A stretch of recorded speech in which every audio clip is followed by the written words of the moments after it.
hashuwe uko Akagambane n'uburyarya bya Bruce Melody na Made Beats byari bikwiye The Ben umugati ku munwa mu maso ya Diamond Platnumz muzi nk'umuhanzi ukomeye cyane muri East Africa ndetse no ku isi yose muri rusange.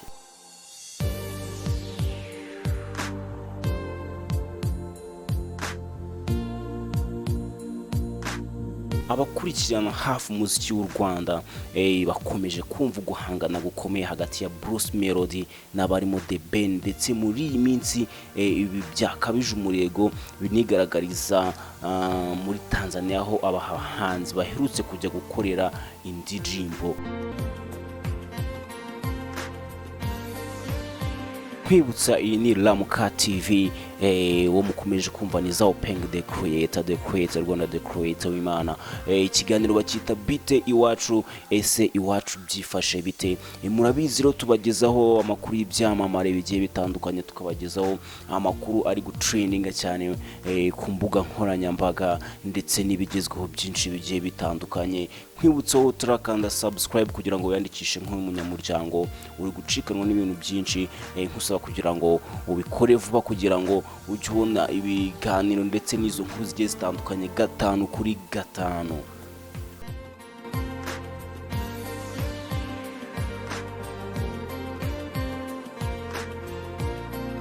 Hari amakuru dukesha igihe ahamya ko kurebana nabi hagati y'aba bahanzi byongeye kubyutswa n'igisa n'Akagambane bivugwa ko kakozwe kugira ngo Bruce Melody atangiye gukorana na societe yitwa 155 AM Limited aho gukorana na The Ben, nubwo ibiganiro byabo byari binageze kure cyane.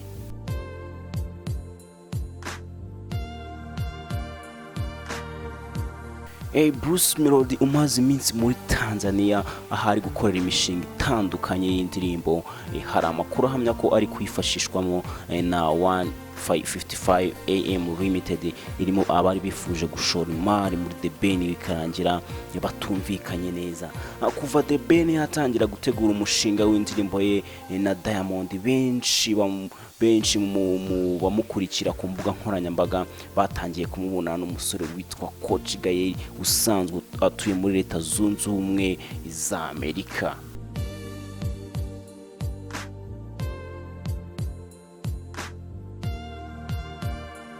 Amakuru avuga ko Gaye wari usanzwe ukorana bya hafi na DJ Inox ufite societe ya Inox Entertainment yari mu biganiro na The Ben ku buryo bagirana imikoranire ijyanye no kujya bamutegurira ibitaramo cyane, ko ari akazi iyi societe kunze gukora muri Amerika. Nyuma yo guhurira na Diamond in New York, The Ben yahise yerekeza muri Tanzania aho bagombaga gukomereza ibiganiro biganisha ku gukorana indirimbo. Gaye wari mu nshuti za hafi za The Ben ndetse yanatangiye gutekereza uburyo yamushoramo imari, nawe yahise ategura urugendo muri Tanzania kuko yifuzaga kureba uko iby'imiziki bikorwa cyane ko atari ibintu yari afitemo ubunararibonye.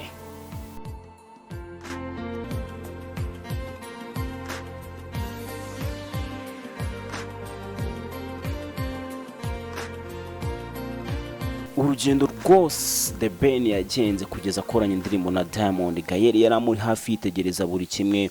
Nyuma y'iminsi mike hamaze gufatwa amajwi y'indirimbo Why, Gaye yatangiye gushaka uko yaganira na The Ben ku bijyanye n'imikoranire. Amakuru avuga ko The Ben yamweretse gahunda ze z'imishinga yifuza gukora.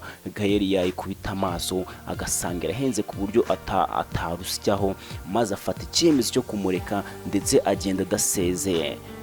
Icyakora kuko Inox Entertainment yari yamaze gutegura igitaramo cya The Ben cyabereye Texas kuwa mbere mu Mutarama 2022, ntabwo Gaye yabashije kwemeza DJ Inox uko bareka imikoranire na The Ben. Bivugwa ko batumvikanye kuri iyi ngingo.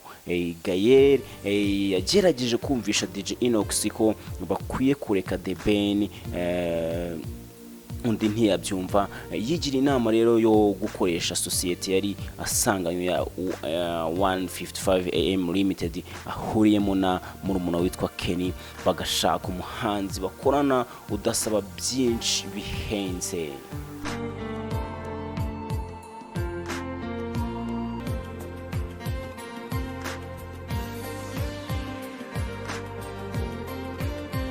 Bruce Melody yaje kubiza amate ubwo yari muri Tanzania ari kwitegura gukorana indirimbo na Diamond. The Ben yiyambaje producer Made Beats amutegera indege ijya muri Tanzania. Ibiganiro byo gukorana na Gael wagaragazaga ko yifuza gushora imari muri The Ben byaberaga mu maso ya Made Beats. Gael wari uzi neza ko Made Beats asobanukiwe umuziki w'u Rwanda, na Made Beats wari umaze kubona ko uyu mugabo afite amafaranga yo gushora mu muziki.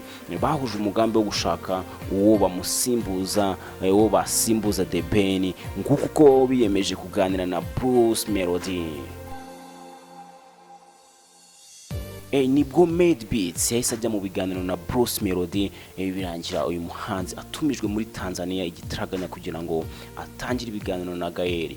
Kuva icyo gihe rero abari inyuma ya The Ben akorana na Diamond bamutera umugongo berekeza inyuma ya Bruce Melody wari ufitanye umushinga na Harmonize udacana waka na Diamond Platnumz. Diamond wari wabonye abagize ikipe ya The Ben kuva mu biganiro kugera muri studio hakorwa indirimbo Why, yatunguwe bikomeye no kubabona muri Konde Gang ya Harmonize. Ari nabyo byatumye Diamond arakara cyane bikomeye no kubona abantu, yarakajwe cyane bikomeye no kubona abari kumwe na The Ben bagiye gukorana na Harmonize basanzwe bahanganye cyane. Nyuma y'ibiganiro byo gusobanurira Diamond ko byagenze, yaje gucururuka amaze kumenya ukuri kuko byabaye.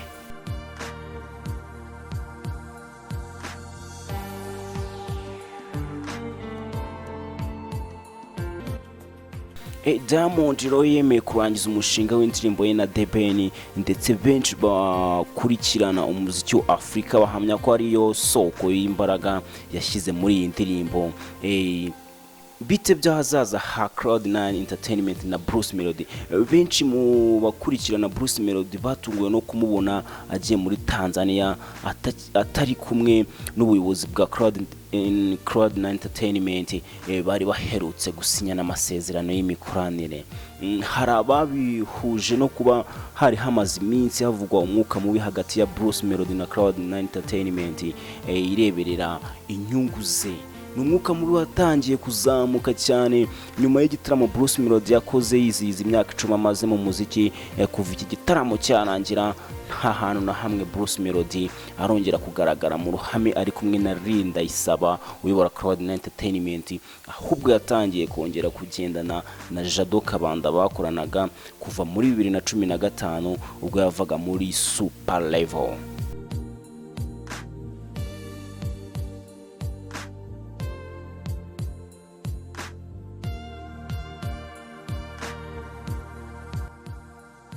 Umwe mu bantu ba hafi ya Bruce Melody muri iyi minsi yabwiye kiriya gitangazamakuru ko uyu muhanzi akomeje kwiga imikoranire mishya na Cloud9 Entertainment mu gihe aherutse gusinya amasezerano na 155am Limited, bivuga ko igiye gukurikirana ibikorwa bye no kumushoramo amafaranga. Mbibutse rero imwe mukomeje gukurikirana RAMUKA TV, mujye musharinga iyi nkuru kugira ngo igere ku bandi banyarwanda benshi bagiye batandukanye. Naho turakora subscribe kugira ngo uyikore amakuru yacu ajya kugeraho 5 kuri 5. Njye mwumva rero ni za Upenge the creator Rwanda, the creator w'Imana. Ikiganiro bakita bite wacu, reka duhuze muri next, duhuze mu kiganiro gikurikira. Ciao.